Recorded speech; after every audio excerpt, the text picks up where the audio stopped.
Hey everyone, welcome to Hacky Lessons. My name is Joe, and today I want to show you my deck list for Black Yellow Koala from OP12.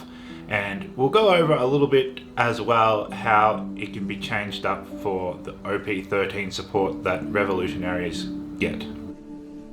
So, Koala is a 5000 power leader with 4 life, black and yellow, and when she attacks your opponent's leader, if you have 2 characters with cost of 8 or more on your board, you can draw 1 card.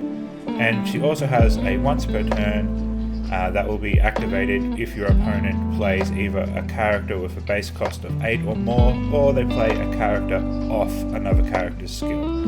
That will make them take a life into their hand. So we'll go in order of how we'll be hopefully playing. We want to go second. It feels pretty bad when we do have to go first. It really ruins our curve. But for a searcher, 4 copies of Koala, which is a top 3 search, and trash the rest for Revolutionary Army. But she can also grab Nico Robin, so that's very useful. And also 2 copies of the Event Searcher, which can't grab Robin, but it can grab Koala, so worth having. And it's also a top 3 that trashes the rest.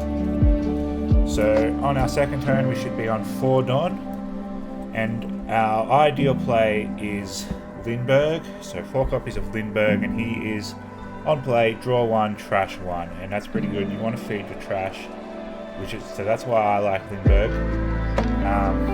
It'll also help you fix your hand, try to find what you're looking for without actually doing research.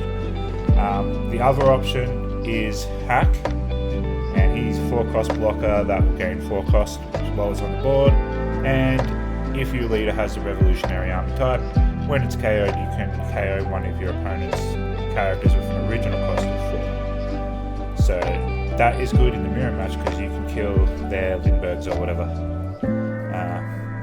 And this is just a case of emergency, otherwise you'd prefer to use it as a 2k counter. It's 4 copies of Morley, and all he does is have the +4 cost, so he'll cost 8. So on your 4 Don turn, you want to play one of these, and on your 6 Don turn, you can play another one of these if you're desperate, or we have some 6 costs, and then your leader ability will start working. So let's go over the 6 costs. Our main one is Robin. So she, on play, you can trash a card from your hand, and if your opponent has 5 or more cards in their hand, your opponent has to trash 2 cards. So very handy hand destruction. And if your leader is Koala or Luffy, so you can play this in purple black Luffy or mono black Luffy, she gains blocker. So she costs 6, 7,000 power, no counter power. That is option number 1 for our 6 Don turn, and option number 2 is Kuma, cigarette. 6 cost, 7,000 power, and it has counter power 1,000. And on play, you can trash a card from your hand to add a card from the top of your deck on top of your life. And it gains +2 cost, so he will cost 8 for only a turn and a half. Robin gains +3 cost forever, so she will usually sit at 9 cost. Everything else in the deck sits at 8 cost, but Robin sits at 9 cost, which is pretty useful if you're playing mono black Luffy. But yes, so most likely you'd prefer to play Robin on your 6 Don turn, but if your opponent's played around it and they've left their hand low so she won't do anything, if you got the option to play both, then you'd go for Kuma, but generally Robin gets you more value of ripping their hand up. So now we're at the 8 Don turn, and we'll either play another one of Kuma or Robin, or usually better, we will pay 8 for Dragon, and Dragon is an 8 cost with 8,000 power, no counter power, but on play you can play 3 revolutionaries from your trash to the bottom of your deck, and then play a 6 cost or less. So you can play any 6 cost or less. You can play Robin, it doesn't have to be Revolutionary Army, but you do need to have Revolutionary Armies in your trash so you can bottom deck them. So that's why it's important that your searchers trash things and Lindbergh trashes things, and just make sure that your trash has enough before you play this dragon. So that's our main play, but if we want to maybe do some removal, I've got 2 copies of the Secret Rare Sabo, that's from OP7. 8 cost, 9,000 power, no counter power. And on play you can trash a card from your hand to KO both a 5 cost and a 3 cost. That's not original cost, so you don't get around Mirror Match, for example. It's pretty useful in some matchups. You can hit some good. There's a lot of 5 cost targets that are worth hitting, but it's only a 2, so it doesn't come up in every game, and it can be bricky when you don't want to use it. Next 8 cost is Eustace Kid from OP10, and what he does on play is you can rest him to trash the top life from your opponent's life. It costs 8, 9,000 power, no counter power. And at the end of the turn, it's tricky to remember this, but if your opponent has 2 or less life cards, draw 1 card and then trash 1 card from your hand. So that's a nice cycle.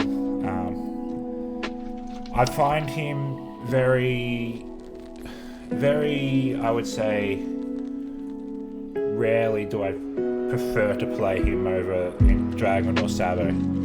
But he does have his uses. In a matchup like Anel, for example, it's pretty good to get that last life after they've already used their leader ability, for example. And it's actually the strongest card in the deck. Well, Sabo as well. This Dragon's 8,000. But we'll talk about at the end of this video about changes you can make to this deck in OP13, and this would probably be something I'd cut. But for now, it's a nice little. It's really win more in some ways. So now we have a couple of triggers. So because we have yellow revolutionary army support that we can use, we'll use it. So Karasu is a 3 cost blocker with 4,000 power and 1,000 counter power. Ideally you never hardcast it, and it's just a nice little trigger if your leader is revolutionary and you have a total of 5 life between you and your opponent, you can trigger him. And now we're getting the 2k counters, but we're still talking about triggers. So Kuma is the same trigger activation, so if there's 5 life between you and your opponent, and it's just a nice comes out and an extra body to attack with.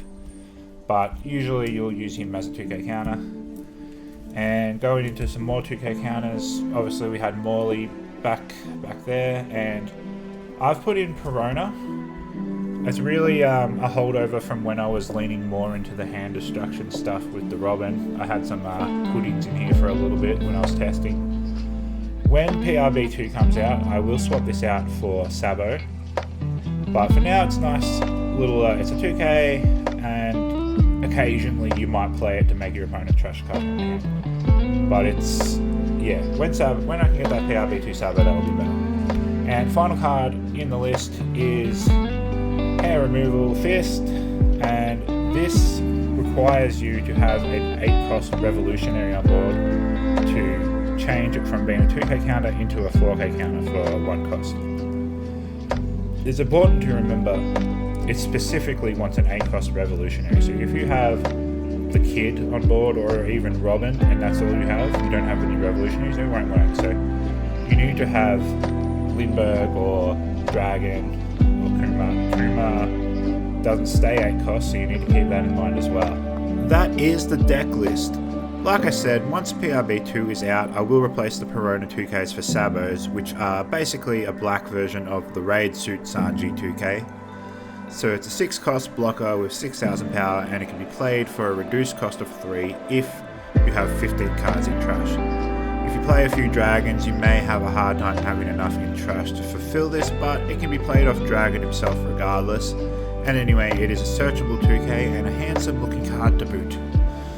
The Hair Removal Fist, you may prefer to run Black Vortex instead, and that is a 2 cost event from OP09 that has Blackbeard Pirate's trait, and has a counter effect of negating one of your opponent's leader cards or characters' effects and giving them minus 4,000 for the turn. So it is very good, and for the obvious reason of what it will do to the green Zoro leader. I have tried this and I didn't like it enough over hair removal fist because of that cost of 2. I felt a little bit too constricted having to leave 2 non-up for it, and it also has the downsides of not being searchable and not helping out when it comes to playing a dragon. I also tried the Nari Kabura arrow, which is from Starter Deck 9, for a similar idea of the Black Vortex. So you make the Zoro's multiple attacks weaker by minusing it for the turn. What it does, it is a 1 cost, it has a Land of Lino trait, and it will give a leader or character minus 3,000 for the turn if you have 2 or less life. I do like that it is a 1 cost, but same deal, it's not searchable and it's not bottom deckable off the dragon. So my conclusion on both of these after trying them is, for me, they're only really for the Zoro matchup, and it's one that I can win without them. That said, if they feel good to you, go right ahead and use them. Sometimes cards like these come down to playstyle, and they're not suiting my playstyle as far as I'm concerned. And speaking of which, you may have noticed that I did not include any Black Karasu. The card is good for sure. I always find it a major annoyance when it's played against me. However, when I play it, it feels too inconvenient and slow for me. So as a 5 cost, it doesn't fit into the curve that I'm trying to play. It is nice when you go first because it will fit into that curve. But it is also, its effect is when attacking, meaning it's easier for the opponent to play around it. They can make sure that their hand size is a 4 before he can attack, or they might even have ways to remove it. So I prefer just to rely on the Robins for hand destruction. They do enough. Same logic as to why my list no longer has the black puddings that I was playing around with, and I will replace the Pironas. So the deck is good and fun and reasonably strong, and so it's a good investment. Coming up, there is more support in OP13, or you could say the cards in Koala are support for the OP13 Sabo deck, if you like. And we've also seen a reveal for an EB03 Koala SR, so I'm going to go into more detail on this support in an OP13 preview video, which should release after this one. But if you are watching this video in the future with OP13 already out and you're looking at how I might have changed this deck list up at that point, this is what I'm looking at the moment. So I'm going to drop the 8 cost kids and the 8 cost Sabos to fit in the 6 cost OP13 Sabos. I may change it to put the 8 cost Sabos still in and maybe change the ratio of the Robins and the 6 cost Sabos, maybe a 3-3 split or a 4-2 split, it's whatever feels better. But that will do now for the end of this video. Do check back in soon for that OP13 Rev Army preview, in which I will go over the new Sabo deck, as well as how the support in OP13 is good for both Koala and Red Yellow Sabo, which is my favourite deck. So I'll see you then.